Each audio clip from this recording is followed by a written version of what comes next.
KROQ, imagine being able to play actual songs with that band or part of that band, The Offspring. Well, you have the opportunity. Rockcamp.com's got your info. Rock and Roll Fantasy Camp is back, and Noodles from The Offspring is on our phone right now here at KROQ. Good morning, Noodles. Good morning, guys. How's it going? It's going great. I can't believe you get to play the role of camp counselor with the likes of Chad Smith of the Chili Peppers and Nick Hexum with 311. All you guys get to battle to be best camp counselor this year. That's right. I guess the deal is that Chad Smith has brought in a bunch of drummers already, and Nick Hexum has brought in a lot of handsome lead singers, and there's not enough guitar players. We need guitar players. So if you're a guitar player, come sign up for Rock Fantasy Camp. It's going to be a blast. Well, yeah, so the idea is that you spend 4 days together, and you guys do these kind of master classes and help them kind of find their sound, up their game a little bit, and then they have a chance to perform and kind of jam out with you guys, right? That's right. Yeah, and I think at the very end, I think they do a concert at the Whiskey. Yeah, and another one at the Viper Room. And maybe, yeah, right on. So if you are teaching something that you've been doing for, decades at this point, do you feel like there are some people who can't teach what you do? Like, how are you figuring out what kind of teacher you're going to be? Because there's like the cool teacher who raps for the kids. Then there's like the one who everyone's afraid of. Like, what teacher are you going to be, and how are you going to find out what kind of teacher you are? Oh, see, now I'm nervous. Now you're making me nervous. Yeah. Yeah. I've never considered myself much of a teacher, but it's just because I haven't spent enough time doing it, really. I still feel more like a student myself in a lot of ways than a teacher. I think it's more the fact that people want to pay, they can actually play with these guys that they've listened to for so many years. In fact, happy anniversary. Only a few days ago, we celebrated 30 years since Smash, an album that you'll be playing in its entirety coming up at the Honda Center in June, and I know we've been giving away tickets to that. We've got tickets to see you guys all next week on KROQ as well. But 30 years, does that blow your mind, or does it feel like it's been that long because of all of the performances you've had since dropping that album? No, it blows our minds. Yeah, we can't believe that it's been that long. Where did the time go? And more importantly, I think those songs sound to us as poignant today as they did 30 years ago. When we play Self-Esteem, we close with Self-Esteem every night, and it goes over great. It's one of our best songs, and it still connects with an audience, both new, a younger audience, and people that were around to hear it the first time 30 years ago. It was so crazy to be there, obviously, at KROQ's Acoustic Christmas, where you guys closed out the show, and the idea that it felt like every single person in the forum knew every lyric to every song. And everyone kind of lit up. Yeah, it was all of a sudden the energy changed. Yeah, and people that had even seen you guys many times before said that was the best I've ever seen The Offspring. And I don't know, do you think you guys are the best version of your band right now? I absolutely do. We just feel like we put in a lot of work to just really up our game. We all get together, we jam just because for the fun of it. Like when we're backstage before we play, we get together and jam Offspring songs. We'll do covers. We mess around.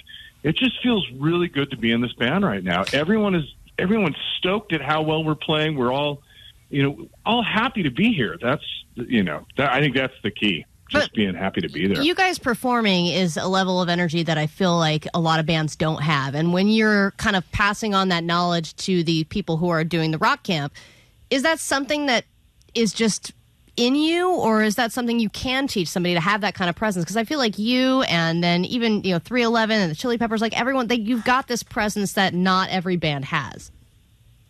I think you can inspire people to be stoked about what they're doing, and that's really what it comes down to. We're stoked to be able to do what we do. I get to travel the world and play music with my friends.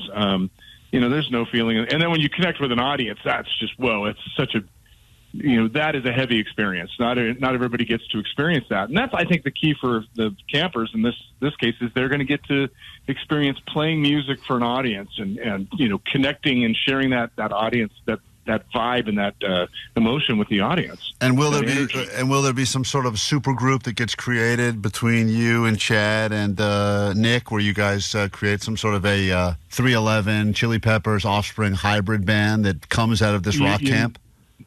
You never know. It could. Wow. I'm right now. I'm focused on the Offspring, but I'm really excited. Hopefully, I get to jam with those guys because I know Nick pretty well. We've done some tours, a couple of cross country tours together.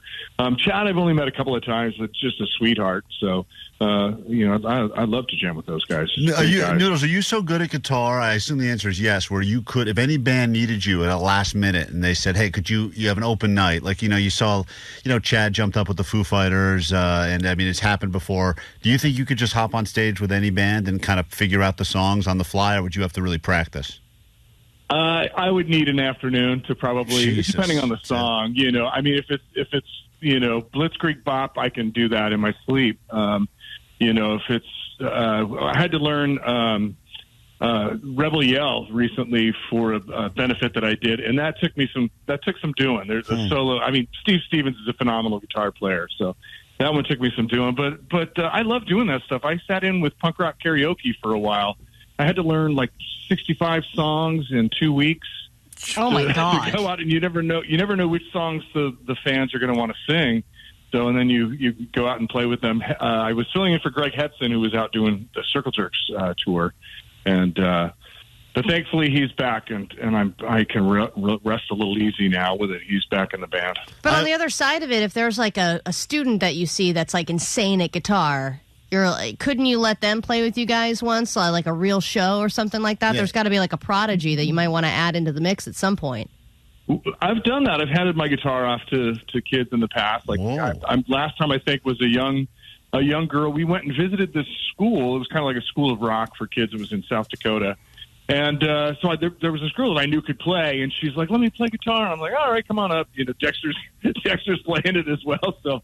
It couldn't be too bad. And she was great. She shredded, so it was perfect. Rockcamp.com, the chance to play with some of the greats, including Chad Smith, Nick Hexum, of course, and on our phone right now, Noodles from The Offspring. It's pretty cool to think about the fact that you get to go there and join these guys, play music with them, get better at your craft, and these are some bands that are going to come because they just want to become better as bands, etc. You give them your knowledge, you give them your... That's right. And it's happening pretty soon. I think it's happening the end of April, the 18th through the 21st. Yeah, it's the 18th, exactly, 18th through the 21st. And then this weekend, we're doing a takeover of the Punk Rock Museum in Las Vegas. So if anyone's heading out to Vegas this weekend, check it out. Wow. It's a 30th anniversary of Smash. I'm actually going to be the tour guide, but the tours are all sold out, unfortunately. But you can still come check out the museum. It's a great place. The Punk Rock Museum rules. It's one of my favorite places in Vegas. God, a camp counselor and now a tour guide. Doesn't Offspring pay enough? Yeah, Jesus Christ, man. I know, right? You would think. You guys do enough shows. Yeah. It's because we keep giving away the tickets for free on KROQ. I know. We can't make any money. We're part of the problem. Next week, giving away tickets every day to see the Offspring. Always good to talk to you, Noodles. Thanks so much for being on with us this morning. Really appreciate you. Thanks for having me on, guys. Great talking to you. And thanks for Acoustic Christmas, man. We haven't talked since then, but damn, you guys really brought it. So fun. It was so fun for us. Yeah, I felt bad for the Chili Peppers, but it was our. We redid it. Don't worry. Thanks, Noodles. Klein Alley Show.